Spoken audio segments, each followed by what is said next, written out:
नमस्कार साथियों, मैं मनीष पिवाल आप सभी का आपके अपने चैनल में तहे दिल से स्वागत और अभिनंदन करता हूं। मैं उम्मीद करता हूं कि आप सभी शानदार जबरदस्त जिंदाबाद होंगे और आप सभी की जो तैयारियां हैं वो भी बिल्कुल गजब वाली चल रही होगी। गजब वाली, बस ऐसे ही तैयारी कर रहे होंगे जैसे कि सब हम कल ही कलेक्टर का एग्जाम देंगे और कल कलेक्टर बन जाएंगे। और उन्हीं तैयारियों में जान फूंकने के लिए, उनमें जोश डालने के लिए आज मैं लेकर के आया हूँ राजनीति विज्ञान कक्षा 11 का अध्याय 4 कार्यपालिका। बहुत इंटरेस्टिंग चैप्टर हमारी चर्चा चल रही है और आज है हमारा उसका लेक्चर नंबर 6। आइए जानते हैं कि आज के लेक्चर में हम लोग क्या पढ़ेंगे।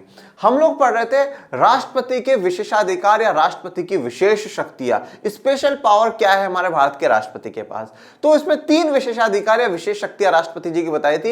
एक ये था कि वो मंत्रिपरिषद की सलाह को वापस लौटा सकते हैं।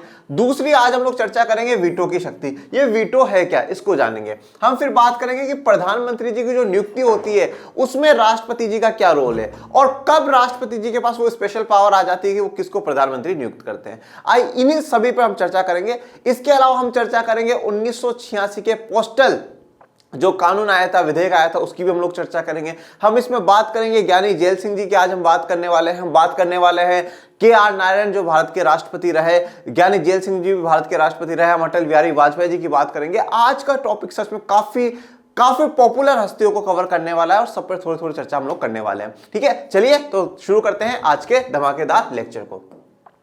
सबसे पहले वीटो की शक्ति। ये वीटो है क्या और इस वीटो को आपको आज ही समझ लेना। ये वीटो आपको क्लास 12th में भी काम आएगा। आज हम इसे भारत के संदर्भ में देख रहे हैं और क्लास 12th में हम इसे विश्व के संदर्भ में देखेंगे।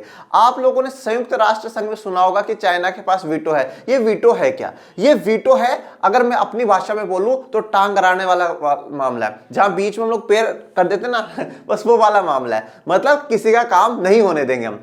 काम नहीं होने देंगे मतलब मना कर देंगे, हम मना कर देंगे कि नहीं करना। तो वीटो का अर्थ क्या है? वीटो का अर्थ होता है बच्चों निषेधाधिकार। हिंदी में जो इसे कहा जाता है वो कहा जाता है निषेधाधिकार। निषेधाधिकार का मतलब क्या है? निषेध मतलब मना, ठीक है। निषेध मतलब मना, मना करने का भी अधिकार है। देखो वाह वाह क्या जीवन है, मना करने का भी आपको अधिकार है। तो निषेधाधिकार मतलब आप मना कर सकते हो। तो वीटो की जो शक्ति है वो ये बताती है कि आप उस काम के लिए मना कर सकते हो। अब भारत के राष्ट्रपति के पास कौन कौन से वीटो हैं और कितने प्रकार के वीटो हैं वो चर्चा करेंगे। पर उससे पहले एक बात को समझ लीजिए। देखिए जो विधेयक आते हैं, विधेयक क्या होते हैं बच्चों? विधेयक वो है जब सरकार ने प्रारूप बनाया और उसे लोकसभा राज्यसभा में रखा और वो लोकसभा राज्यसभा से पास हो जाए और राष्ट्रपति साइन कर दे, उससे पहले वो विधेयक होता है, इंग्लिश में उसे बिल कहा जाता है। और जब उसमें साइन हो जाते हैं तो वो कानून या अधिनियम बन जाता है। ओके, तो अब विधेयक 3 प्रकार के होते हैं। एक विधेयक होते हैं सामान्य विधेयक, जिन्हें हम ऑर्डिनरी बिल्स कहते हैं, जो कोई सा भी मुद्दा बना लो सारा का सारा सामान्य में आ रहा है। दूसरे होते हैं धन विधेयक, जो कि पैसे टक्कों से जुड़े हुए, जैसे कि बजट मान लीजिए, या पैसों से जुड़ा हो कोई भी मामला हो वो धन विधेयक में आ जाता है। और तीसरा है संवैधानिक बदलाव या संवैधानिक संशोधन करने वाला विधेयक आता है या वो बिल आता है। अब जब राष्ट्रपति जी के पास साइन होने के लिए जाता है तो क्या होता है कि वो 3 काम कर सकते हैं। 3 काम क्या कर सकते हैं? या तो उसके लिए हाँ बोल दे कि हाँ भैया चाहो जी लो अपनी जिंदगी, मैं साइन कर देता हूं, बना दो कानून। या वो नहीं कर दे,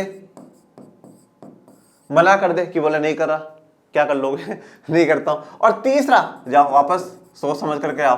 हाँ क्या लेकर के आओ? इतनी कमी तो मैंने निकाल दी यार, तुम लोग करते क्या हो? इतने 776 लोग बैठे हो, सही से चेक करो, वापस भेज दे। पर ये जो वापस भेज सकता है ये सामान्य विधेयक में भेज सकता है, धन विधेयक को वापस नहीं भेज सकता, सामान्य विधेयक को ही ये वापस भेज सकता है। तो राष्ट्रपति जी के पास जब भी कोई भी विधेयक साइन होने के लिए आता है तो उनके पास 3 चॉइस होती है कि हाँ कर दो, हाँ का मतलब है साइन कर दो, बहुत प्यारे से साइन कर दो, और नहीं का मतलब है प्यार से मना कर दो, बोले नहीं कर रहा जाओ और तीसरा है कि यार मजा नहीं आया बिल में, ठीक है ना, मजा नहीं आ रहा, इसको लेकर के जाओ वापस। 776 लोग बैठे, इतनी गलती निकाली, इनको सुधार करो फिर वापस मेरे पास आना। ये तो जो ये नहीं वाला मामला है ना, इस नहीं वाले मामले को समझते। ये नहीं जो मैंने कहा कि मना करना ही, ये क्या है? विशेषाधिकार या वीटो है। अब पूरी दुनिया में अगर हम लोग देखते हैं तो वीटो या विशेषाधिकार 4 प्रकार के होते हैं। वो 4 प्रकार के वीटो कौन से होते हैं और भारत के राष्ट्रपति के पास कौन कौन से वीटो हैं? देखिए 4 प्रकार के वीटो होते हैं। पहला होता है अत्यंतिक वीटो। क्या कहेंगे उसे? अत्यंतिक वीटो या अत्यंतिक निषेधाधिकार, और इसको उसमें इंग्लिश में कहा जाता है एब्सोल्यूट वीटो। Absolute veto.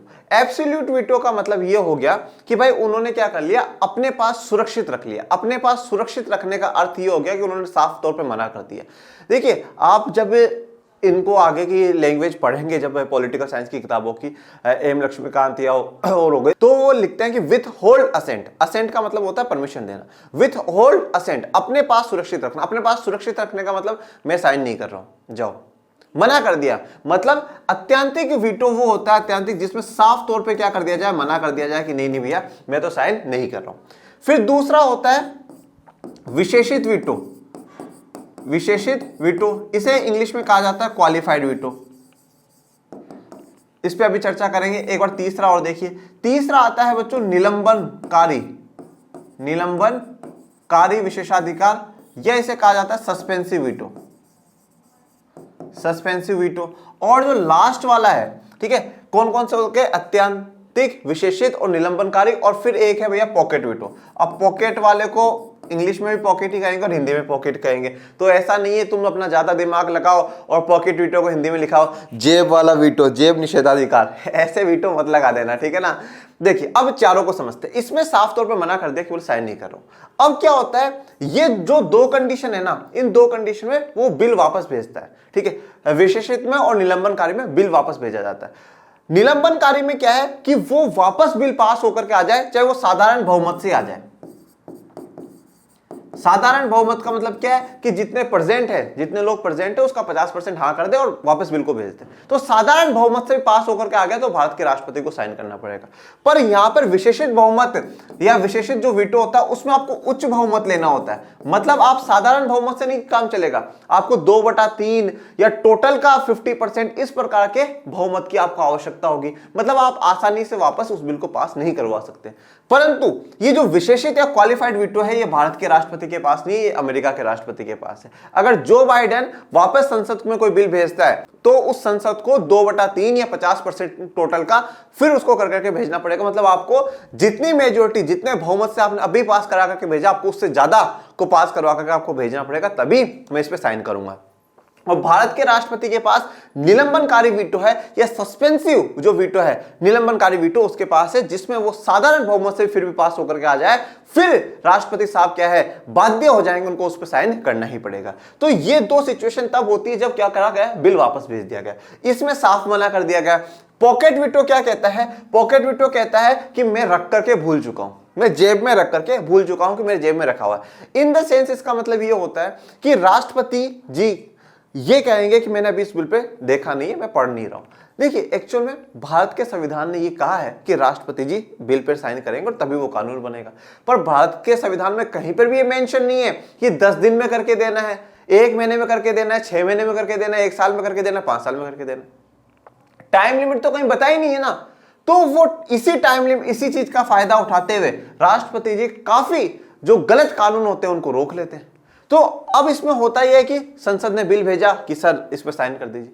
अब राष्ट्रपति जी ने पढ़ा और उनको लगा कि नहीं यार गलत चीज बनाई है, पर अगर मैं वापस भेज दूंगा तो ये लोग क्या करेंगे, वापस इसको लेकर के आ जाएंगे और वापस फिर मुझे साइन करना ही पड़ेगा, फिर तो मेरी मजबूरी हो जाएगी। तो वो क्या कर रहे हैं, पॉकेट वीटो का इस्तेमाल कर रहे हैं। पॉकेट वीटो में बोले नहीं अभी देखा नहीं है, अभी पढ़ रहा हूं यार, इतना बड़ा बिल है, तुम 776 लोगों में अकेला व्यक्ति हो यार, सोचो बच्चे की जान लोगे क्या, कैसी बातें करते हो, अभी मैं पढ़ रहा हूं। फिर ठीक है, और 10 दिन बाद आए, फिर बोले सर पढ़ लिया, बोले नहीं नहीं यार पढ़ रहा हूं, रुको यार, हाँ रुको भाई रुको, पढ़ रहा हूं। फिर 1 साल बाद सर वो बिल अटका होता, अरे यार रुक जाओ ना भाई, यार पढ़ रहा हूं, अभी थोड़े दिन में विदेश की यात्राओं पर जाकर के आया हूं, क्या हर जगह उस बिल को लेकर के घूमता रहो। ऐसी ही कहानी 1986 में जब राष्ट्रपति थे ज्ञानी जेल सिंह जी, तब हुई थी। उन्होंने पॉकेट वीटो का इस्तेमाल करा, उसके पहले और उनके बाद किसी ने पॉकेट वीटो का इस्तेमाल नहीं करा। और उनके पॉकेट वीटो के इस्तेमाल से जो पोस्टल एक्ट बनने वाला था, जो पोस्ट एक्ट कानून बनने वाला था, वो रुक गया। वो क्या था उस पर चर्चा करेंगे, और वो किस प्रकार से भारत के संविधान के अनुच्छेद 21 के खिलाफ जा रहा था। मतलब निजता का जो अधिकार है, राइट टू जो प्राइवेसी हमें मिलती है कि भाई मेरी जो प्राइवेसी है, जो मेरा प्राइवेट लाइफ है वो बनी रहे, उसको किस प्रकार से हार्म कर रहा था, वो हम लोग जानेंगे। तो यहाँ पे जो जानने वाली बात यह है कि भारत के माननीय राष्ट्रपति जी के पास 4 जो वीटो पूरी दुनिया में, उनमें से 3 वीटो हैं, अत्यंतिक वीटो, एब्सोल्यूट वीटो बोलते हैं, सस्पेंसिव वीटो, निलंबनकारी वीटो और पॉकेट वीटो। ठीक है, क्वालिफाइड वीटो ये सिर्फ और सिर्फ अमेरिका के राष्ट्रपति के पास है, और कहीं भी हो पर भारत के राष्ट्रपति के पास नहीं है। पूरी दुनिया का अपन ने ठेका नहीं ले रखा है कहाँ कहाँ किसके पास क्या क्या है, अपन को अपने भारत के बारे में पूरी संपूर्ण जानकारी लेनी है। ठीक है, तो अब वीटो की शक्ति मैंने आपको बता दी कि भाई जब राष्ट्रपति जी के पास बिल जाता है तो यहाँ हाँ कर सकते हैं, हाँ कर देंगे तो कानूनी बन जाएगा, नहीं कर दिया तो मतलब एब्सोल्यूट वीटो का इस्तेमाल कर लिया, और वापस भेज दिया तो निलंबनकारी वीटो हो गया। मतलब देखो तीनों स्थितियां देखो, नहीं सीधा मना कर दिया, नहीं साइन नहीं होगा, निलंबनकारी में बोले यार वापस ले जाओ और चेक करवा के लाओ, और इसमें मतलब एक तरीके से कोई प्रतिक्रिया नहीं रख रहे, सही गलत कुछ भी नहीं बता रहे हैं। ठीक है, बिल्कुल मौन है कि हाँ यार करेंगे, साइन करेंगे, बिल्कुल करेंगे। कभी कभार आपके जीवन में भी ऐसा हुआ होगा कि भाई आपसे कोई व्यक्ति ना तो आपको अच्छा बोल रहा है ना बुरा बोल रहा है। ऐसा मेरे साथ एक बार सीन हुआ था, मैं क्लास 7th में था, 7th की 8th में आ गया था मैं। हाँ, तो 7th मेरी सच में ड्राइंग है ना, ड्राइंग बहुत खराब है, जीवन में सबसे बेकार ड्राइंग मेरी। तो मैं जिस स्कूल में पढ़ता था 6th तक जो ड्राइंग के टीचर थे ध्यान नहीं देते थे, और फिर 7th में एक टीचर आए, रुचिका अग्रवाल, वो मैम आए, और फर्स्ट डे से उन्होंने मुझे पनिशमेंट देना शुरू करा। कभी बाहर खड़ा कर दिया था, कभी और कुछ कर दिया, ठीक है कोई बात नहीं, चलता है इतना ओके। और मैंने जीवन में बहुत मुश्किलों से ड्राइंग करी, कभी सामने वाले भाभी जी से ड्राइंग करवा रहा हूँ कि भाभी जी कर दो प्लीज, ये 2 डायग्राम बना दो, ऐसा कर दो, ठीक है ना, और फिर बच जाता था। मतलब उस 7th में मैंने जितनी छुट्टियां ली ना उतनी मैंने जीवन में कभी नहीं ली। फिर 8th में क्या हुआ, मेरी कजन सिस्टर जो है ना वो हमारे पास आई, और मुझे पता था भाई साहब गजब का टैलेंट होता है लड़कियों में ड्राइंग का, तो मैंने दीदी को हमेशा कहता था दीदी बना दो बना दो। तो जो पहला उसका जो डायग्राम था वो था फ्रूट बास्केट का, कि भाई बास्केट है और उसमें फ्रूट्स है। तो 8th क्लास का फर्स्ट पीरियड ड्राइंग का लगा, मैम आई क्लास में, सबके फाइल्स को देख करके किसी को कुछ बोला, किसी को कुछ बोला, किसी को कुछ बोला, मेरी फाइल देखी, मैं खड़ा हुआ, मैं good afternoon ma'am, good afternoon Manish, देख कर करके आपकी ये फाइल, जी मैम मेरी, बस चुपचाप चले गए।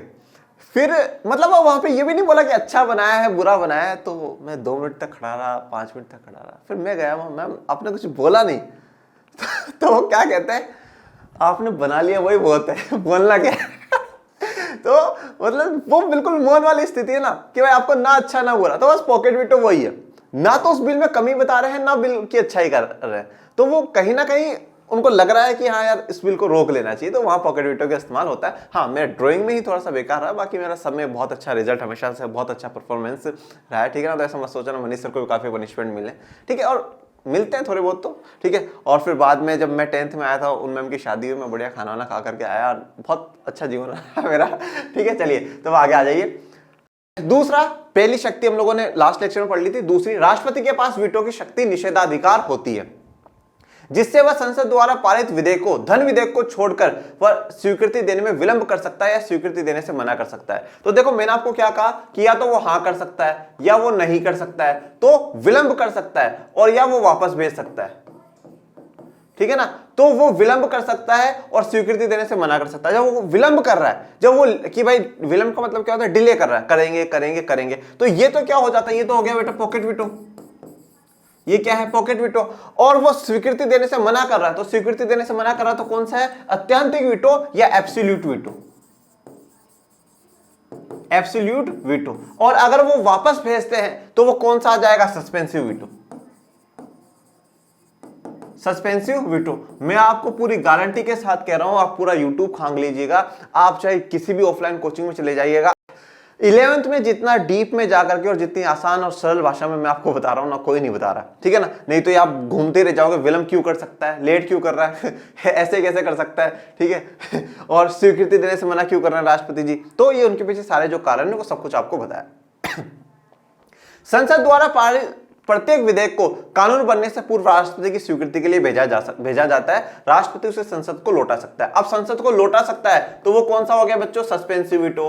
बस ऐसे ही याद रखा करो आप, अगर यूं आप एक एक चीज को समझते जाओगे, एक एक चीज आपको बेस जो क्लियर हो जाएंगे ना, मैं आपको पूरी गारंटी के साथ कहता हूं, जिस दिन आप 12th क्लास खत्म कर लोगे और उस दिन एम लक्ष्मीकांत उठाओगे ना बच्चों, मैं पूरे विश्वास के साथ आपको गारंटी दे रहा हूं कि आप 100% उसकी एक एक चीज, एक एक वर्ड समझ जाओगे, एक एक वर्ड, एक एक चीज आप बहुत आसानी से समझ जाओगे। उस दिन आपको प्रॉब्लम नहीं आएगी। आप पहली बार नहीं पढ़ रहे होंगे कि सस्पेंसिव वीटो क्या होता है, एब्सोल्यूट वीटो क्या होता है, कौन से वीटो आ गए क्या है। इस प्रकार से मैं आपकी जो नींव है ना वो मजबूत कर रहा हूं, आपकी नींव तैयार कर रहा हूं। और मैं कोशिश ये करता हूं कि अगर आपने 10th तक कुछ भी नहीं पढ़ा, कोई बात नहीं, छोड़ो यार, जो बीत गई सो बीत गई।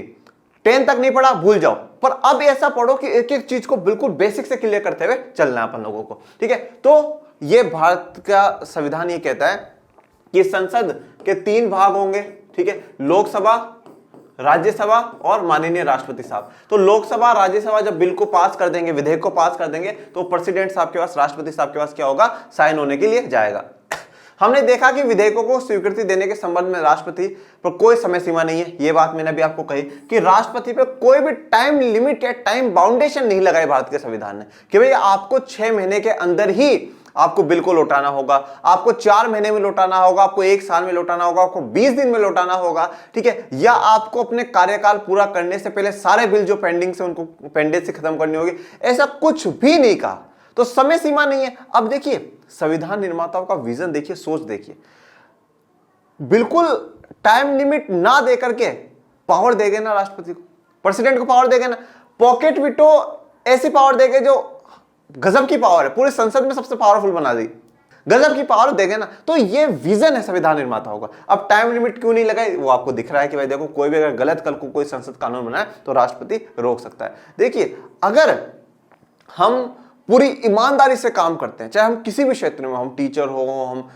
पॉलिटिशियन हो, हम वकील हो, हम डॉक्टर हो, हम इंजीनियर, तो रास्ते खुद पे खुद मिल जाते हैं, रास्ते खुद पे खुद मिल जाएंगे। ओके, 1986 में संसद ने भारतीय पोस्ट ऑफिस संशोधन विधेयक पारित किया। अब इसकी कहानी मेरे जुबानी सुनिए आप। ये पहली बात तो ये आपके बॉक्स में दिया हुआ है, ठीक है, कहां दिया हुआ है, बॉक्स में दिया हुआ है, ठीक है। और बॉक्स वाली जो चीजें वो गजब की होती है। देखिए 1986 में संसद ने भारतीय पोस्ट ऑफिस संशोधन विधेयक पारित किया।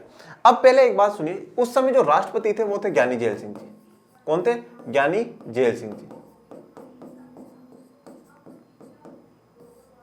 ज्ञानी जैल सिंह जी थे और उस समय प्रधानमंत्री थे राजीव गांधी जी। राजीव गांधी जी प्रधानमंत्री थे और राष्ट्रपति ज्ञानी जैल सिंह जी थे। जब 1984 में 31 अक्टूबर 1984 को इंदिरा गांधी जी की हत्या कर दी जाती है। देखिए 31 अक्टूबर 1984 का दिन, मतलब आज का दिन, 31 अक्टूबर का जो डे है वो 2 प्रकार से इंपॉर्टेंट है। किस प्रकार से, एक तो आज भारत के आयरन मैन, ठीक है, और एकता का जो प्रतीक है भारत के, सरदार वल्लभ भाई पटेल जी की जयंती है। सरदार वल्लभ भाई पटेल जी की जयंती है। तो सरदार वल्लभ भाई पटेल जी का जन्म कब हुआ है, 31 अक्टूबर को जन्म हुआ और 15 दिसंबर 1950 को उनकी डेथ हुई है, ठीक है, ओके। और दूसरा इंदिरा गांधी जी का 19 नवंबर को बर्थडे है और आज 31 अक्टूबर 1984 को उनकी डेथ हुई है, मतलब हत्या कर दी गई थी। तो पटेल जी को और इंदिरा गांधी जी को दोनों को सत कोटि कोटि नमन, पूरे लैंड शेयर परिवार की तरफ से। तो यहाँ पर 31 अक्टूबर 1984 को इंदिरा गांधी जी की हत्या कर दी गई और उस समय ज्ञानी जैल सिंह जी बाहर विदेश की यात्रा पे गए हुए थे और विदेश की यात्रा से वो बीच में ही लौट करके आते हैं। और अब वो एक ऐसी सरकार, मजबूत सरकार चाहते थे जो कि गिरे ना बार बार में, ठीक है, बदले ना। तो उन्होंने ये निर्णय लिया कि हम राजीव गांधी जी को, जो कि इंदिरा गांधी जी के सुपुत्र हैं, उन्हीं को हम क्या कर दें कि प्रधानमंत्री बना देते हैं। उन्हीं को फिर प्रधानमंत्री बनाया गया। परंतु आगे जाकर के राजीव गांधी जी और ज्ञानी जैल सिंह जी में थोड़े से कॉन्फ्लिक्ट होना शुरू हो जाते हैं, थोड़े से झगड़े या नोकझोंक आपको देखने को मिलती है। और फिर उसी दौरान एक जो बिल आता है वो बिल है आपका भारतीय पोस्ट ऑफिस संशोधन विधेयक पारित। इस बिल में मुख्यतः बात यह थी कि इसमें यह कहा गया कि अगर ये बिल आ जाता है, अगर ये कानून बन जाता है, तो लोगों के जो पर्सनल कम्युनिकेशन है, लोगों की क्या बात हो रही है, क्या रिकॉर्डिंग्स चल रही है, मतलब सब कुछ जो उनका पूरी पर्सनल लाइफ का जितना भी कम्युनिकेशन, जितना भी संचार वो कर रहे हैं, उन सबको सरकार चेक कर पाएगी। मतलब आपकी प्राइवेसी बिल्कुल खत्म हो जाएगी। ये बिल्कुल एक ऐसा सीन है जैसे कि आज मैं सोशल मीडिया पे किससे बात कर रहा हूं, क्या कर रहा हूं, इसकी जानकारी पूरी सरकार ले, तो फिर तो मेरी राइट टू प्राइवेसी को खतरा है ना, प्राइवेसी को खतरा है। तो यहां पर प्राइवेसी को खतरा हो गया। तो 1986 में, और इसका लोगों ने विरोध भी करा, तो पोस्ट ऑफिस संशोधन विधेयक आया। अनेक लोगों ने इसकी आलोचना की क्योंकि विधेयक प्रेस की स्वतंत्रता को बाधित करता है और इसमें लोगों की जो प्रेस की स्वतंत्रता है, ठीक है, जो फ्रीडम ऑफ प्रेस है, जो हमें आर्टिकल 19 के तहत मीडिया को मिली हुई है, उसकी भी वो भी बाधित हो रही थी। तो लग रहा था कि सरकार क्या कर रही है, प्रेस को दबाने की कोशिश कर रही है, इसलिए लोगों ने इसकी आलोचना, इस बिल की आलोचना करी। वीटो की शक्ति सीमित है क्योंकि संसद उसी विधेयक को दोबारा पारित कर दे और राष्ट्रपति के पास भेजे तो राष्ट्रपति को उस पर अपनी स्वीकृति देनी पड़ेगी। वीटो की देखो कुछ जो पावर है वीटो की वो लिमिटेड है, सीमित है। कौन से वाले वीटो की बात कर रहा है? सस्पेंसिव वीटो की, निलंबनकारी जो वीटो है उसकी पावर सीमित है। अगर दोबारा उसको पारित कर दे, अगर राष्ट्रपति के पास भेज दिया जाए और उसको वापस भेजा जाएगा तो राष्ट्रपति जी को उस पर साइन करने होंगे। लेकिन संविधान में राष्ट्रपति के लिए ऐसी कोई समय सीमा निर्धारित नहीं है जिसके अंदर ही उस विधेयक को पूर्ण विचार के लिए लौटाना पड़े। परंतु ऐसा टाइम पीरियड नहीं बताया कि भाई अगर आपको पूर्ण विचार के लिए लौटाना है, अगर आप वापस लोकसभा राज्यसभा में विचार करने के लिए भेज रहे हैं तो आप 2 महीने में, 3 महीने में, इतने टाइम में आपको भेजना है, तो आपको टाइम तो बताया नहीं। अगर ये पूर्ण विचार के लिए भेज देते हैं तो वो हो गया बेटा सस्पेंसिव वीटो, निलंबनकारी वीटो। पर वो पूर्ण विचार के लिए भी नहीं भेज रहे और अपने पास रखा हुआ, उसको हम लोग कहते हैं पॉकेट वीटो। क्या कहते हैं? Pocket veto. इसका अर्थ यह हुआ कि राष्ट्रपति किसी भी विधेयक को बिना किसी समय सीमा के अपने पास लंबित रख सकता है। तो जब तक वो चाहे, जब तक उनको पेंडिंग में रख सकता है कि भाई ये बिल पे मैं भी साइन नहीं कर रहा हूं। इससे राष्ट्रपति को अनौपचारिक रूप से अपने वीटो को प्रभावी ढंग से प्रयोग करने का अवसर मिल जाता है। तो जो वीटो को जो प्रभावी ढंग से प्रयोग करने का अवसर मिल जाता है, मतलब टाइम लिमिट बताई नहीं है तो राष्ट्रपति जी बिल्कुल फ्री है, जब तक साइन करना चाहे जब तक करे। तो इसे एक प्रभावी ढंग से वो वीटो का इस्तेमाल कर सकते हैं। इसे कई बार पॉकेट वीटो भी कहा जाता है, कई बार नहीं पॉकेट वीटो ही कहा जाता है, ठीक है ना। तो ये पॉकेट वीटो है। ओके, और आपको तो मैंने चारों वीटो समझा दिए हैं, वो आपको बिल्कुल क्लियर है। तत्कालीन राष्ट्रपति ज्ञानी जेल सिंह ने उस पर कोई निर्णय नहीं लिया। उनका कार्यकाल समाप्त होने के बाद अगले राष्ट्रपति वेंकट रमन ने उसे पूर्ण विचार के लिए संसद को लौटा दिया। देखिए ये है ज्ञानी जेल सिंह जी, ठीक है। तो उन्होंने उस पर कोई निर्णय नहीं लिया। कोई भी निर्णय नहीं लेना मतलब पॉकेट वीटो आ गया, ठीक है। और जब फिर उनका कार्यकाल कंप्लीट हो गया, वो 1987 में राष्ट्रपति के पद से हट गए और नए राष्ट्रपति कौन बने? वेंकट रमन जी नए राष्ट्रपति बने। उन्होंने पूर्ण विचार के लिए संसद को लौटा दिया। उन्होंने वापस संसद में भेज दिया कि भाई आप इस पर पूर्ण विचार करिए। मतलब किसका इस्तेमाल कर लिया है? उन्होंने सस्पेंसिव वीटो का इस्तेमाल कर लिया है, निलंबनकारी वीटो का इस्तेमाल कर लिया। तब तक वह सरकार बदल गई जिसने विधेयक पेश किया था और 1989 में एक नई सरकार चुनकर के आ गई, ठीक है। तब तक सरकार बदल चुकी थी और सरकार चेंज हो गई, नई सरकार चुनकर के आई। ये दूसरे दलों की गठबंधन सरकार थी और उसने इस विधेयक को दोबारा संसद में पेश ही नहीं किया। देखिए अब कहीं ना कहीं जो गठबंधन की सरकार है, तो जब ये बिल संसद में आया होगा तब विरोध करा होगा कि भाई नहीं, लोगों के खिलाफ है, प्रेस की स्वतंत्रता को दबाया जा रहा है। तो जब अब इन गठबंधन की पार्टी की सरकार बन गई तो इन्होंने वापस से उसको पेश ही नहीं करा। देखिए कहानी यह है कि जब ज्ञानी जेल सिंह जी थे तो उन्होंने क्या इस्तेमाल करा? उन्होंने पॉकेट वीटो का इस्तेमाल करा। उन्होंने इस पर कोई भी निर्णय नहीं लिया। उसके बाद राष्ट्रपति जी बनते हैं वेंकट रमन, ठीक है, वेंकट रमन जी बनते हैं। उन्होंने क्या करा? पूर्ण विचार के लिए भेज दिया, मतलब सस्पेंसिव वीटो का इस्तेमाल कर लिया। और जब भेजा गया तो सरकार बदल चुकी थी और सरकार ने उसको वापस पार्लियामेंट में रखा ही नहीं। बोले हम नहीं रख रहे, खत्म करो, बात ही खत्म करो। ओके, तो मतलब इससे क्या हुआ? इस प्रकार जेल सिंह के द्वारा विधेयक को स्वीकृति देने के निर्णय में विलंब करने का वास्तविक परिणाम यह हुआ कि विधेयक कानून न बन सका। अब उन्होंने जब विलंब कर दिया, उन्होंने देरी कर दी, तो क्या हुआ? फायदा क्या हुआ कि वो विधेयक कानून नहीं बन सका, वो एक्ट नहीं बन सका, वो अधिनियम नहीं बन सका। ओके, तो ये जो पूरा 1986 वाली स्टोरी है, वो स्टोरी मैंने आपको क्लियर कर दी है, पूरी समझा दी है। अब चर्चा करेंगे प्रधानमंत्री की नियुक्ति, अपॉइंटमेंट ऑफ प्राइम मिनिस्टर, ठीक है। प्रधानमंत्री की जो नियुक्ति करते हैं वो भी राष्ट्रपति महोदय करते हैं। अब जानते हैं कि यहाँ पे किस प्रकार से विशेषाधिकार है। तीसरे प्रकार का विशेषाधिकार राजनीतिक परिस्थितियों के कारण पैदा होता है। कि राजनीतिक परिस्थितियां क्या है, पॉलिटिकल सिचुएशन क्या है। पॉलिटिकल सिचुएशन का अर्थ यहां पर यह होगा कि लोकसभा में कौन सी पार्टी को कितना बहुमत मिलता है, कितना नहीं मिलता। अगर कोई भी पार्टी बहुमत नहीं ले पाती है, मतलब 545 का 50% प्लस 1, 50% प्लस 1 मतलब 272 या 274 इतनी सीटें, मतलब 272 या 274 सीटें एक ही पार्टी के लोग नहीं जीतते हैं, तो वो औपचारिक रूप से राष्ट्रपति प्रधानमंत्री की नियुक्ति करता है। सामान्यतः अपनी संसदीय व्यवस्था में लोकसभा के बहुमत दल के नेता को प्रधानमंत्री के रूप में नियुक्त किया जाता है, इसलिए उसकी नियुक्ति में राष्ट्रपति के विशेषाधिकार का कोई प्रश्न ही नहीं है। एक बार इसको आप होल्ड करिए और फिर हम आगे बढ़ते हैं और फिर मैं आपको पहले तो ये समझाता हूं कि प्रधानमंत्री नियुक्त कैसे होता है। देखिए कहानी कुछ इस प्रकार से कि 543 सीटें हैं, 2 तो एंग्लो इंडियन की, आप छोड़ दीजिए उस बात को। अब क्या हुआ कि अगर किसी भी पार्टी को अपनी सरकार बनानी, सरकार का मतलब ये हो गया बच्चों कि प्रधानमंत्री उस पार्टी का होगा, मंत्री उस पार्टी के होंगे। लोकसभा राज्यसभा में कोई भी चीज विधेयक लेकर के जाएंगे तो वो लोग लेकर के जाएंगे। मतलब पूर्ण रूप से देश को जो चलाएंगे वो लोग ही चलाएंगे। तो सरकार बनाने के लिए जरूरी है कि टोटल 545 का, टोटल का 50% से एक ज्यादा होना चाहिए। तो अगर हम कैलकुलेट करते हैं तो 273 पॉइंट समथिंग, 274 आप मान लीजिए, 272 274 मानते हैं, 272 अपन लोगों ने माना। अब क्या होता है कि जब चुनाव होते हैं लोकसभा के तो 543 सीटों पर एक साथ चुनाव होंगे।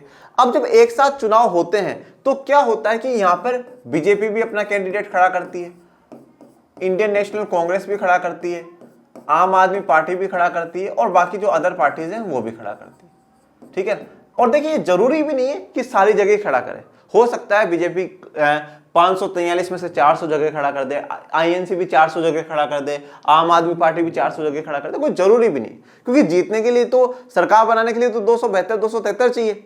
तो आराम से हम 400 में से अगर 300 जीत गए तो मौज ही मौज है। पर कोशिश इनकी होती है कि पूरे एरिया को ही कवर करा जाए, ज्यादा जगह खड़ा करने की कोशिश करते हैं। अब क्या होगा कि जैसे कि बीजेपी है तो बीजेपी ऑलरेडी पहले से ये तय करके रखेगी कि अगर हमारी पार्टी की सरकार बनती है तो हम नरेंद्र मोदी जी को प्रधानमंत्री बनाएंगे। जैसा कि आप अभी देखते हो कि ऑलरेडी चुनाव से पहले ही घोषणा हो जाती है कि अगर हम जीते, अगर बीजेपी जीतती है, मतलब बीजेपी के कैंडिडेट्स को अगर आप जिताते हो तो नरेंद्र मोदी जी प्रधानमंत्री बनेंगे। ये डिसीजन लिया किसने? पार्टी ने लिया, भारतीय जनता पार्टी ने डिसीजन लिया है। और इसीलिए आप देखते हो कि नरेंद्र मोदी जी हर राज्य में जाते हैं, वहां प्रमोशन कर रहे हैं। ठीक है, और इसी प्रकार से आप देखो आईएनसी कहती है नहीं हम राहुल गांधी जी को प्रधानमंत्री बनाएंगे, आम आदमी पार्टी कह रही नहीं हम केजरीवाल जी प्रधानमंत्री बनेंगे। मतलब कहीं ना कहीं ये डिसीजन पहले ही हो जाता है कि प्रधानमंत्री, अगर उस पार्टी के लोग जीतते हैं तो प्रधानमंत्री कौन बनेगा। परंतु एक फॉर्मेलिटी, एक औपचारिकता करी जाती है। औपचारिकता के तौर पे क्या होता है कि हम 2019 का एग्जांपल लेते हैं। अकेले बीजेपी को मिली 303 सीटें। कितनी सीटें मिली? 303 सीटें। मतलब 303 सांसद उनके जीत कर क्या है, 303 लोग बीजेपी के पूरे भारत में से जीत कर क्या है। मतलब चाहिए थे 272 274 और जीत 303 गए। अब जब वो 303 जीत गए तो एक फॉर्मल सी मीटिंग करी जाती है और उस मीटिंग में बोला जाता है, पूछा जाता है कि भाई लोकसभा का नेता कौन होगा। ठीक है, लोकसभा का नेता कौन होगा। तो लोकसभा का जो नेता होता है वो कौन होता है? प्रधानमंत्री होता है। ठीक है, लोकसभा का नेता कौन होगा? प्रधानमंत्री। तो वो पूछ लेता है। अब वो 303 ऑलरेडी सब बीजेपी के हैं, पहले से बीजेपी ने तय कर रखा है कि मोदी जी को प्रधानमंत्री बनाएंगे। तो फिर ये अनाउंसमेंट होता है कि मोदी जी लोकसभा के नेता बने जाए, बोला हाँ हाँ हाँ बना दी जाए। तो वहां से एक फॉर्मल एक्सेप्टेंस आ जाता है और उन सबके एक हस्ताक्षर आप कह सकते हो जाते हैं और फिर वो लेटर जाता है राष्ट्रपति जी के पास। राष्ट्रपति जी के पास लेटर जाएगा और ये बताया जाएगा कि भारतीय जनता पार्टी चुनाव जीत चुकी है, उनके पास इतनी सीटें हैं और इन सभी का समर्थन है माननीय प्रधानमंत्री नरेंद्र मोदी जी के साथ, हम इनको प्रधानमंत्री बनाना चाहते हैं, आप इनकी नियुक्ति कर दीजिए, मतलब इनको शपथ दे दीजिए। अब राष्ट्रपति जी प्राइम मिनिस्टर को, अब प्राइम मिनिस्टर ये डिसाइड करेंगे कि उनके साथ मंत्री कौन कौन होंगे। पर यह बात ध्यान रखिएगा, वास्तविकता यह है कि सिर्फ प्रधानमंत्री तय नहीं करता है कि कौन कौन मंत्री, उस पार्टी के बड़े जो नेता हैं वो सब मिलकर तय करेंगे किसको मंत्री बनाना है, कौन सा डिपार्टमेंट सौंपना है, क्या करना है ये। तो फिर यहां पे प्रधानमंत्री और जितने भी उनके काउंसिल ऑफ मिनिस्टर है या मंत्री परिषद है, उन सबको शपथ दिलाने का जो काम करेंगे वो राष्ट्रपति जी करेंगे, वो काम प्रेसिडेंट करते हैं। अब जो प्रेसिडेंट ये शपथ दिला रहे हैं, इसी प्रोसेस को हम लोग क्या कहते हैं? नियुक्ति कहते हैं या अपॉइंटमेंट ऑफ प्राइम मिनिस्टर कहते हैं कि प्राइम मिनिस्टर को अपॉइंट करा गया है। परंतु राष्ट्रपति जी ने अपनी मर्जी से करा के अपॉइंट नहीं, ये तो डिसाइड किसने करा था? जो सांसद जीत करके आए उन्होंने करा था। और सच में देखे तो उन सांसदों ने भी नहीं करा, वो तो पार्टी के बड़े नेताओं ने करा कि हाँ भाई जीत गए तो यही प्रधानमंत्री बनेगा, इस पार्टी का जीत गए तो ये प्रधानमंत्री बनेगा। तो यहाँ पर क्या है कि राष्ट्रपति औपचारिक रूप से एक फॉर्मेलिटी के तौर पर प्रधानमंत्री की नियुक्ति करता है, शपथ दिलाने का काम करता है। परंतु प्रधानमंत्री अपनी उम्मीद से नहीं चुनता कि मुझे इसको बनाना तो मैं इसको बना दूं, ऐसा नहीं होता। ठीक है, परंतु सारा का सारा जो पेज है वो कहां पर फंसता है वो समझेंगे। पर एक बार ये जो लास्ट लाइन लिखी हुई है वो क्या है? संसदीय व्यवस्था में लोकसभा के बहुमत दल के नेता, तो बहुमत दल का नेता, तो बहुमत दल जैसे मैंने कहा बीजेपी है, 303 सीटें जीती, तो बहुमत दल का नेता कौन? Prime minister. ठीक है, लोकसभा का बहुमत दल का नेता, लोकसभा का बोला ना, लोकसभा में बहुमत दल कौन सा है, कौन सी पार्टी का सबसे ज्यादा सीटें हैं और उसका नेता कौन होगा? Prime minister. ठीक है, तो प्रधानमंत्री के रूप में नियुक्त किया जाता है, इसलिए उसकी नियुक्ति में राष्ट्रपति के विशेषाधिकार का कोई प्रश्न ही नहीं है। तो यहाँ पर वैसे कोई राष्ट्रपति के पास कोई विशेषाधिकार है नहीं यहाँ पे। ठीक है, क्योंकि पार्टी जीत गई, 303 सीटें जीत गई, तो ऑफकोर्स उन्होंने डिसाइड कर लिया कि हमें इनको प्रधानमंत्री बनाना, तो बनाइए। राष्ट्रपति उसमें कोई बड़ा इन्वॉल्वमेंट नहीं करेंगे, उनके पास लेटर जाएगा, बता देंगे इतनी तारीख को शपथ समारोह है, आपको शपथ दिलानी तो वो दिला देंगे। परंतु मामला कब फंसता है? मामला तब फंसता है जब किसी एक पार्टी के पास बहुमत ना हो, जब किसी एक पार्टी के पास बहुमत ना हो, जब किसी गठबंधनों के पास बहुमत ना हो। गठबंधनों के पास बहुमत होने का मतलब क्या है? नहीं होने का मतलब है कि जब 2-3 पार्टियां मिलाकर के भी सरकार बनाने की कोशिश करें, उनके पास भी मतलब वो 272 का जो जादुई आंकड़ा है वो क्रॉस नहीं हो रहा है, तो वो नहीं। फिर राष्ट्रपति जी का रोल बढ़ जाता है। फिर देखिए क्या होते हैं, जब इलेक्शंस होते हैं ना, इलेक्शंस होने के बाद अगर मान लीजिए किसी भी पार्टी को सीटें नहीं मिल रही है, किसी भी पार्टी को 272, 274 जितनी सीटें चाहिए, अगर वो सीटें नहीं मिल रही हैं, अगर नहीं मिलती है, तो राष्ट्रपति जी ये देखते हैं कि सबसे ज्यादा सीटें कौन सी पार्टी को मिली है। ठीक है भाई, ए बी सी डी, सबसे ज्यादा कौन सी पार्टी को सीटें मिली, तो उन्होंने देखा ए पार्टी को सबसे ज्यादा मिली। सबसे ज्यादा का अर्थ यह है, मान लीजिए कि 200 मिल गई हो इनको, इनको 150 मिली हो, इनको 100 मिली हो, इनको 50 मिली हो, ऐसा जो भी हो व्हाटएवर। अब इनको सबसे ज्यादा मिली, पर चाहिए कितनी? 272 या 274। ठीक है, वो एक आप कैलकुलेट कर लीजिएगा, वैसे 274 आता है। ठीक है, तो अभी भी दूर है, अभी भी जादुई आंकड़ा तो बेहतर है और चाहिए 200 ही मिली। तो सबसे पहले इस पार्टी के नेताओं को बुलाया जाता है, इस पार्टी के जो बड़े नेता होते हैं उनको राष्ट्रपति जी बुलाएंगे, बोले आप लोग सरकार बना सकते हो, आप किसी से आपकी बातचीत चल रही है, भाई इनसे बात चल रही है, इनसे बात चल रही है, किसी से सीट वीट लेने की बात चल रही है, आप उनको मिला करके गठबंधन की सरकार बना सकते हो, सरकार को चला सकते हो। पूछेंगे, फिर ये कहेंगे कि सर मैम हमें थोड़ा टाइम दीजिए, आप हमें 5 दिन का 10 दिन का टाइम दीजिए, हम बता देंगे आपको। बोले ठीक है। अगर वो प्रूफ कर देते हैं कि हाँ भैया 200 ये हो गए और मान लो कि 100 ये हो गए, 300 लोग हो गए, तो बोले सर हम ए और सी पार्टी के जो सांसद है वो मिलकर के सरकार बनाना चाहते हैं। बोले ठीक है। वो एक फ्लोर टेस्ट होता है, मतलब संसद में ये दिखाना पड़ता है कि हाँ भाई लोकसभा में हमारे साथ इतने लोग हैं, वो हस्ताक्षर रिटर्न में होकर के राष्ट्रपति जी के पास चला जाता है, फिर वो सरकार बना दी जाएगी। और अगर मान लीजिए ये पार्टी बोलते नहीं सर हमसे तो नहीं बन रही हमसे तो नहीं बन रही, फिर ठीक है भाई, फिर बी को बुलाएंगे। हाँ भाई बी है कहीं पे जुगाड़ पार्टी वार्टी की सरकार बनाने का, तो वो बोलेगा हाँ सर हम तो बना देंगे, तैयार है हम तो, ये दोनों हमारे साथ ही हैं तो 150, 300 सरकार बनेगी, 100% बनेगी। तब वहां पर राष्ट्रपति जी के पास एक बहुत अच्छा ऑप्शन हो जाता है। और अगर राष्ट्रपति जी को लगे कि यार कोई से ही सरकार नहीं बन सकती, तो फिर वो लोकसभा को भंग करेंगे और फिर से चुनाव का आदेश दे देंगे कि भाई फिर से चुनाव करो, ये तो किसी की भी सरकार नहीं बन रही है। ठीक है, ऐसी कहानी अभी आगे समझेंगे अपन लोग। तब राष्ट्रपति को यह निर्णय करना है कि वह किसे प्रधानमंत्री नियुक्त करे। कब निर्णय करना है? जब किसी को भी बहुमत नहीं मिल रहा हो। इस परिस्थिति में राष्ट्रपति को अपने विशेषाधिकार का प्रयोग कर यह निर्णय लेना होता है कि किसे बहुमत का समर्थन प्राप्त है या कौन सरकार बना सकता है और वो सरकार चला सकता है। तो बहुमत का समर्थन किसको प्राप्त है? ठीक है, बहुमत तो अभी किसी को ही नहीं मिला, पर और अगर भाई किसी ने, जैसे मैंने बोला, ए पार्टी वालों ने सी से बात कर ली और मिल गए हो तो बहुमत मिल गया। कौन सरकार बना सकता है और कौन सरकार को चला सकता है। 1989 के बाद से प्रमुख राजनीतिक परिवर्तनों के कारण राष्ट्रपति के पद का महत्व बहुत बढ़ गया। देखिए 1989 1990s का दौर वो दौर रहा है बच्चों जब क्षेत्रीय दलों का उदय हुआ। क्षेत्रीय दलों के उदय का अर्थ क्या हुआ? जैसे कि फॉर एग्जांपल आप मान लीजिए कि केरल है, ठीक है, केरल है। अब केरल में वहां पे कोई पार्टी ऐसी होगी जिसकी केरल में बहुत गजब की पकड़ होगी। जैसे कि आप देखिए पंजाब में, दिल्ली में आज आम आदमी पार्टी की गजब की पकड़ होगी। दिल्ली में आम आदमी पार्टी पावरफुल है। चाहे आम आदमी पार्टी को साउथ में कोई नहीं जानता, पर दिल्ली पंजाब में आप सब जानते हैं, या नॉर्थ वाले एरिया में काफी लोग जानते। धीरे धीरे 1990s के बाद क्या हुआ? क्षेत्रीय दलों का उदय हुआ। अब क्या होता है, जैसे कि फॉर एग्जाम्पल मान लीजिए केरल ले लीजिए, आप राजस्थान ले लीजिए। अब राजस्थान से भी लोकसभा में 25 सीटें जाती हैं, राजस्थान से भी लोकसभा में 25 सीटें जाती है। अब मान लो कि राजस्थान के लोगों ने तो ठान ही रखा है कि भाई ये जो एबीसी पार्टी है ना, इस एबीसी पार्टी को ही जिताना है, चाहे विधानसभा के चुनाव हो चाहे लोकसभा के चुनाव हो, कोई से हो, बटन एबीसी पे ही दबेगा। ओके, अब मान लीजिए 25 के 25 राजस्थान से जो सांसद जीत करके गए वो कौन है? एबीसी पार्टी के। तो यहां तो बीजेपी भी देखती रहेगी, कांग्रेस भी देखती रहेगी, सारी पार्टियां देखती रहेगी। हाँ, सबसे ज्यादा सीटें हो सकता है बीजेपी को मिली हो, कांग्रेस को मिली, पर बहुमत से तो भी दूर है। अब बहुमत से दूर है तो उनको क्या राजस्थान की एबीसी पार्टी की मदद लेनी पड़ेगी, केरल की जो XYZ पार्टी उसकी मदद लेनी पड़ेगी और फिर मिलजुल करके सरकार बनानी पड़ेगी। तो यहाँ पे जब क्षेत्रीय दलों का जो उदय हुआ है ना, ये एक बहुत इंपॉर्टेंट रोल प्ले करता है।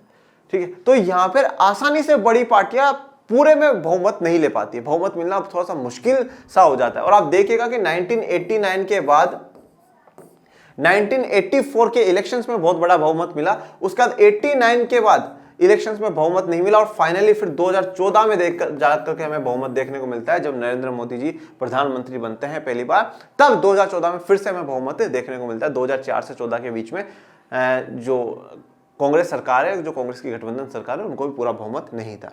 तो ऐसी स्थिति में राष्ट्रपति जी की पावर बढ़ जाती है कि वो नियुक्त करे कि हाँ भाई अब तुम मिलकर के सरकार बना लो, अगर बना सकते हो तो।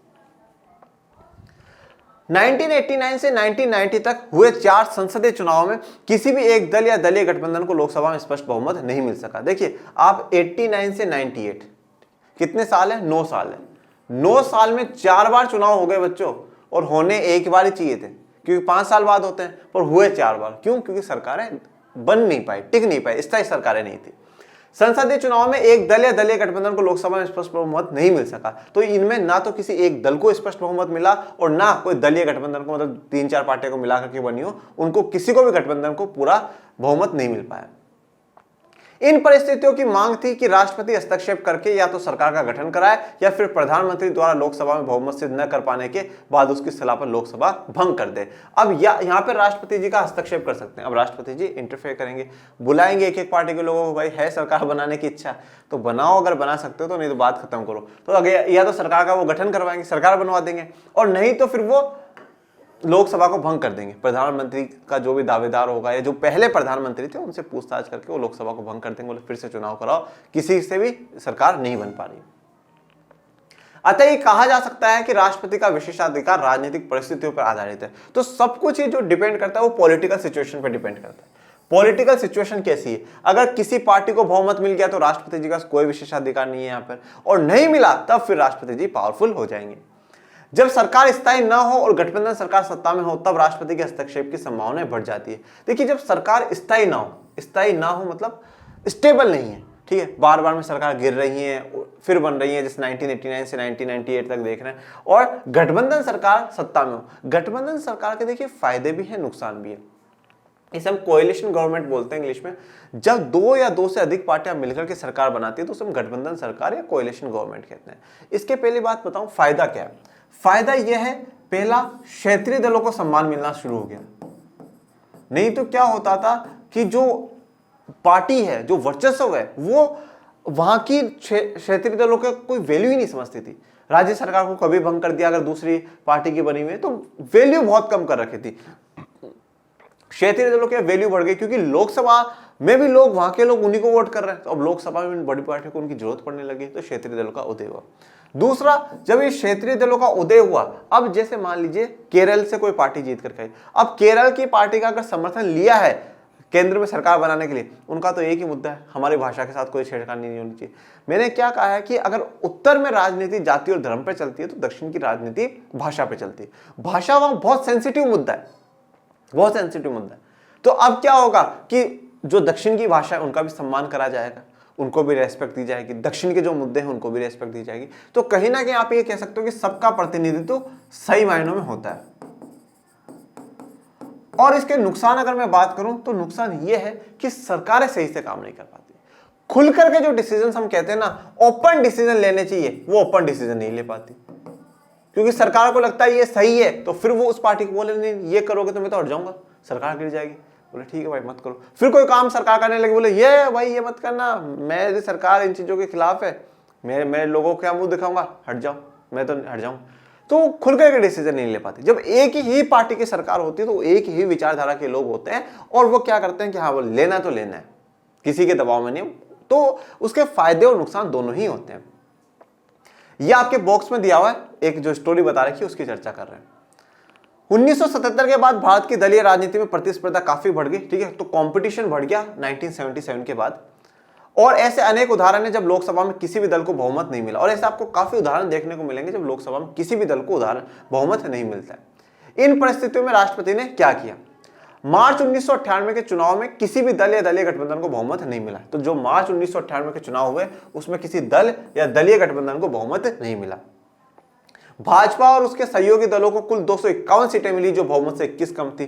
तो 251 मिली, चाहिए 272, तो अभी 21 सीटें कम थी। ये अटल बिहारी वाजपेयी हैं जो उस समय राष्ट्रपति बनते हैं और भारत रत्न से सम्मानित हो चुके हैं। अटल बिहारी वाजपेयी जी गजब की व्यक्ति थे, ठीक है। और इनकी जो फेमस डायलॉग, वैसे गजब के कवि भी हैं, कवि भी थे, और जो ये कहते थे ना कि सरकारें आएंगी जाएंगी, पार्टियां रहेंगी नहीं रहेंगी, देश का लोकतंत्र रहना चाहिए। बस ये बात सच में मुझे दिल पे छूती है।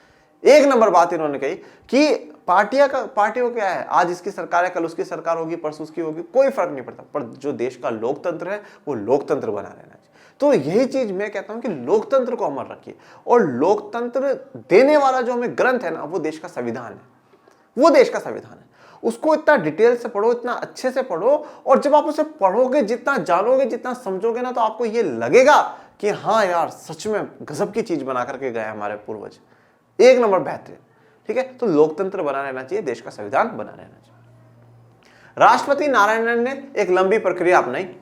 उन्होंने गठबंधन के नेता अटल बिहारी वाजपेयी से अपने दावे के समर्थन में संबंधित राजनीतिक दलों के दस्तावेज प्रस्तुत करने को कहा। अब गठबंधन के जो नेता हैं अटल बिहारी वाजपेयी जी, उनको राष्ट्रपति जी हैं KR नारायणन, इन्होंने बोला कि भाई आपके जितने भी राजनीतिक दल जो सपोर्ट में है आपके, उनके दस्तावेज लेकर के आइए।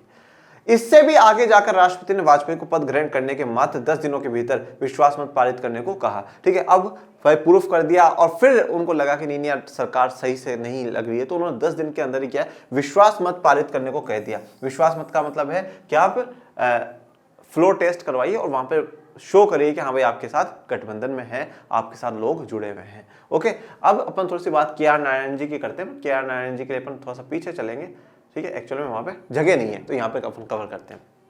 देखिए, KR नारायण जी एक गजब के व्यक्ति रहे, ठीक है। इनका जो जन्म है वो तरवनकोर में हुआ था, और आज के दक्षिण में है ये जो सिटी जो मैं आपको बता रहा हूँ, सब प्रिंसली स्टेट में हुआ था। एक दलित और एक बैकवर्ड फैमिली में इन्होंने जन्म लिया, परंतु इनका जो एजुकेशन का आप देखेंगे ना, एजुकेशन में सच में बहुत गजब की एजुकेशन ली, ठीक है। और एजुकेशन लेकर के इन्होंने मतलब छात्रवृत्ति पे लेकर के उन्होंने पढ़ाई करी, और लंदन स्कूल ऑफ इकोनॉमिक्स में वहां पर गए और वहां से डिग्री प्राप्त करी, उन्होंने पढ़ाई करी। और लंदन स्कूल ऑफ इकोनॉमिक्स से पढ़ करके जब ये भारत आए, तो वहां के एक प्रोफेसर थे हार्डी, प्रोफेसर हार्डी थे। तो वो हार्डी जो प्रोफेसर है, उन्होंने एक पत्र दिया KR नारायण साहब को, और वो पत्र के लिए कहा कि आप नेहरू जी को दे दीजिएगा वो पत्र नेहरू जी को दे दीजिएगा। और KR नारायण जी प्रोफेसर के बहुत क्लोज थे, मतलब आप कह सकते हैं बेस्ट स्टूडेंट थे उनके। तो और हार्डी नेहरू जी के दोस्त थे, मित्र थे, काफी अच्छे मित्रता थी। और जैसा कि आज के समय में हम प्रधानमंत्री से या राष्ट्रपति जी से मिलना तो सब बहुत कठिन काम है, पर उस समय इतना नहीं था। देश आजादी होता 48 के करीबन की बात है, 1948, उस समय देश आजाद हुआ था, संविधान बन रहा था।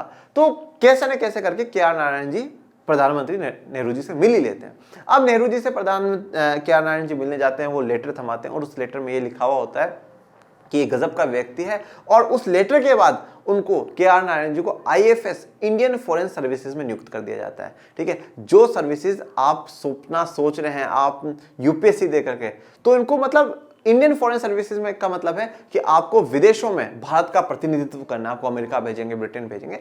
तो उनको उस आधार पे, हार्डी के लेटर के आधार पे उन्होंने घोषित कर दिया। फिर उसके बाद उनको दुनिया के अलग अलग देशों में अलग अलग जगह उनको भेजा गया। अब अलग अलग जगह भेजा गया, और इतनी गजब की इनकी डिप्लोमेसी या कूटनीतिक रही कि जवाहरलाल नेहरू कहते हैं best diplomat of the country, best diplomat of the country. फिर उनको बुर्मा भेजा गया, जिसे आज का म्यांमार कहते हैं। अब जब म्यांमार भेजा गया तो इनको वहां पर एक लड़की से प्यार हो गया, KR नारायण साहब को, ठीक है, लड़की से प्यार हो गया। और फिर अब ये नियम है कि अगर आप IFS में हैं तो आप किसी विदेश की लड़की से सरकार की परमिशन के बिना आप शादी नहीं कर सकते। पर अब KR नारायण जी प्रधानमंत्री के टच में थे, क्योंकि एक तो हार्डी के लेटर से पहुंचे थे, और अब तो वैसे ही रेगुलर टच बना रहता था कि आज यहाँ ये हो रहा है, आज यहाँ ये हो रहा है, भारत के संबंध ऐसे हैं वैसे हैं। तो फिर वो नेहरू जी के पास जाते हैं और कहते हैं कि ऐसी ऐसी बात है, मुझे शादी करनी है, और पर सरकार की परमिशन जरूरी है क्योंकि मैं IFS में अधिकारी हूँ। तो बोले ठीक है नारायण जी, कोई दिक्कत वाली बात नहीं, करिए आप। तो उन्होंने बुर्मा की लड़की से शादी करी। तो यहाँ पे एक दो बात ये देखेगा कि मैं KR नारायण जी की बात इसलिए कर रहा हूँ क्योंकि IFS से जुड़े हुए हैं, या UPSC जो आप सपना देख रहे हैं ना, वो तो कितनी भी समस्या जीवन में हो, अगर हम ड्रीम सोच लेते हैं ना कि हमें वहां पहुंचना है, तो हम पहुंच सकते हैं। इन्होंने सोच लिया वो आईएफएस बने, और आईएफएस बने लोग। आज है ना, अगर आप आज लड़कियों के पीछे भागोगे, ठीक है, आज सोशल मीडिया के पीछे भागोगे, आज अगर आप गलत चीजों के पीछे भागोगे तो इनके पीछे ही रह जाओगे। जीवन में पहले करियर को गजब का सेट कर लो, फिर पूरी दुनिया आपके हाथों में है। आप चाहो जिससे शादी करना, आप चाहो जहां रहना, आप जाओ, चाहो जैसा करना, आपको कोई रोकने टोकने वाला नहीं। पर अभी ये जीवन के 5-7 साल ऐसे हैं बेटा, ये टर्निंग पॉइंट है, ये लाइफ बदलने वाले हैं। अगर इन 5-6 साल में आपने जी जान लगा करके अगर मेहनत कर ली ना, तो आपका करियर बिल्कुल बदल जाएगा। और अगर नहीं करी तो फिर आप वैसे के वैसे रह जाओगे। ये या तो 5-7 साल अब भी मेहनत कर लो, नहीं तो फिर जीवन के जो आगे के 40 से 50 साल हो ना, वो मेहनत करना। सोच लो, बहुत प्रॉफिटेबल सौदा मैं आपको बता रहा हूं कि अभी 5-7 साल मेहनत कर लो। और मेहनत भी ऐसी करनी है, बिल्कुल ठंडे पंखे की हवा आ रही है, बढ़िया खाने पीने को मिल रहा है, मम्मी पापा का सपोर्ट मिल रहा है, तो वो आपको सपोर्ट करते हैं। आपको बस ठंडे पंखे के नीचे बैठ करके पढ़ना है, पढ़ाई करनी है और कुछ नहीं करना। और जिस दिन माता पिता का हाथ सिर पर से हट जाएगा ना बेटा, मैं आपको एक गारंटी के साथ कहता हूं, ठीक है ना, बहुत बुरी स्थिति होगी। उस दिन लोग आपको सपोर्ट तो छोड़ो, सपोर्ट का एस भी नहीं करेंगे आपको। अभी जब तक वो बैठे हैं, जब तक जो तरक्की, जो जीवन में जो सपने आपने संजोए ना, जो हासिल करना चाहते हो वो कर लो। बाद में जीवन में कोई नहीं करने देगा, कोई सपोर्ट नहीं करेगा। सब कहने की बात है, परिवार रिश्तेदार, कोई काम नहीं आता है, कोई काम नहीं आता है। और अगर आप 5-7 साल में अगर आप मेहनत करके सफल हो जाते हो, तो एक तो आप अपने माता पिता को गौरवान्वित महसूस करोगे, और दूसरा फिर वो जो सब अगर आपके विपक्ष में होते, वो आज सब आपके पक्ष में हो जाएंगे। तो अभी जीवन कहीं फोकस मत करो कि मैं यहां भाग जाऊं, उसके पीछे जाऊं, नंबर ले लूं और कर लूं, ऐसा कर लूं, वैसा कर लूं, बिल्कुल भी नहीं। अभी पूरा का पूरा जो टाइम है ना, सिर्फ और सिर्फ पढ़ाई पे। और मैं मतलब जब मैं 10th में लाइव लेता हूं, मैं देखता हूं बच्चे फालतू की बातों में लगे रहते हैं। अरे कहां से हो आप, क्यों हो, ऐसा क्यों? तो ऐसा नहीं करना हमें। हमारे अब सपने बड़े, अब मैच्योर बनो, परिपक्व बनो कि नहीं यार ये चीज बेकार, हमें नहीं जाना, हमें सिर्फ और सिर्फ करियर, सिर्फ और सिर्फ करियर, गोल पे फोकस करना है। देखिए, गोल आईएफएस हो गए तो म्यांमार की लड़की से शादी कर ली ठीक है, म्यांमार की लड़की से शादी कर ली, तो गोल पे फोकस करो। और अब है ना, बहुत सी बार मैं जब ऑफलाइन में पढ़ाता हूँ या ऑनलाइन पे भी, तो जो मेरी सिस्टर्स है ना, जो ये सब देख रही है, वो ये कहती है कि सर आप तो सिर्फ और सिर्फ बॉयज़ के लिए कहते हो कि नहीं ऐसा। मैं आप लोगों के लिए मैं ऐसा कहता हूँ कि आप मेरी छोटी सिस्टर्स हो। मैं इतना ही कहता हूँ कि जीवन में ऐसा लिखो मुकद्दर अपना कि तुम खुद चुनो सिकंदर अपना। जैसा दंगल मूवी में नहीं कहा गया था कि मेरी बेटियां किसी से कम नहीं है, ठीक है। तो आप इतनी ताकतवर बनो बच्चियों कि आपको कोई नहीं रोक सके, कोई भी नहीं रोक सके। खूब मेहनत करो, और जितने पद की आपने सोच रखी ना, जितना समाज आपसे एक्सपेक्टेशन करता है, यार क्या करेगी लड़की, तो उनके मुंह पे तमाचा मारो। तमाचा ये वाला नहीं, मेहनत वाला, खूब खींच करके मारना। वो आपसे जीवन में क्लर्क बनने की उम्मीद नहीं कर रहे, आप उनको कलेक्टर बनकर के दिखाना, कलेक्टर बनकर के आप उनको दिखाना। ऐसा जीवन आप लोग सोचो, तो उस जीवन के पीछे भागो। और आप बहुत सौभाग्यशाली हो कि आज के समय में इतनी सुविधा आप लोगों के लिए पास एक क्लिक पर मिल जाती है। इस सुविधाओं का आनंद लो, मजे लो, खूब मेहनत करो, ठीक है। तो के.आर. नारायण जी आईएफएस बनते हैं, फिर आगे आगे इनकी जर्नी आगे बढ़ती जाती है, और एक समय ऐसा आता है फिर उपराष्ट्रपति, फिर देश के राष्ट्रपति बनते हैं। तो के.आर. नारायण जी की जो जर्नी है वो भी एक गजब की जर्नी रही, जो लंदन स्कूल ऑफ इकोनॉमिक्स से पढ़ते हुए जवाहरलाल नेहरू के टच में आते हैं, आईएफएस बनते हैं। तो हम भी ऐसा कुछ करें कि देश हमें हमेशा याद रखे। आप कुछ ऐसा काम करो कि जब कोई 10 साल, 20 साल, 40 साल, 50 साल बाद कोई पढ़ाए ना, तो वो बताए, वो बताए। और जैसे मैंने आज प्रोफेसर हार्डी का नाम लिया, और उस दिन कोई ये कहे कि नहीं यार मनीष सर से वो बच्चा पढ़ता था, तो हमारा तो जीवन सफल हो जाएगा, जीवन सफल हो जाएगा। आप लोगों के नाम से अगर हमें जाना जाए, तो इससे बड़ा सम्मान माता पिता के लिए कुछ नहीं है, इससे बड़ा सम्मान गुरु के लिए कुछ नहीं है, और इससे बड़ा सम्मान बड़े भाई के लिए कुछ नहीं है, क्योंकि आप मेरे सब छोटे भाई बहन।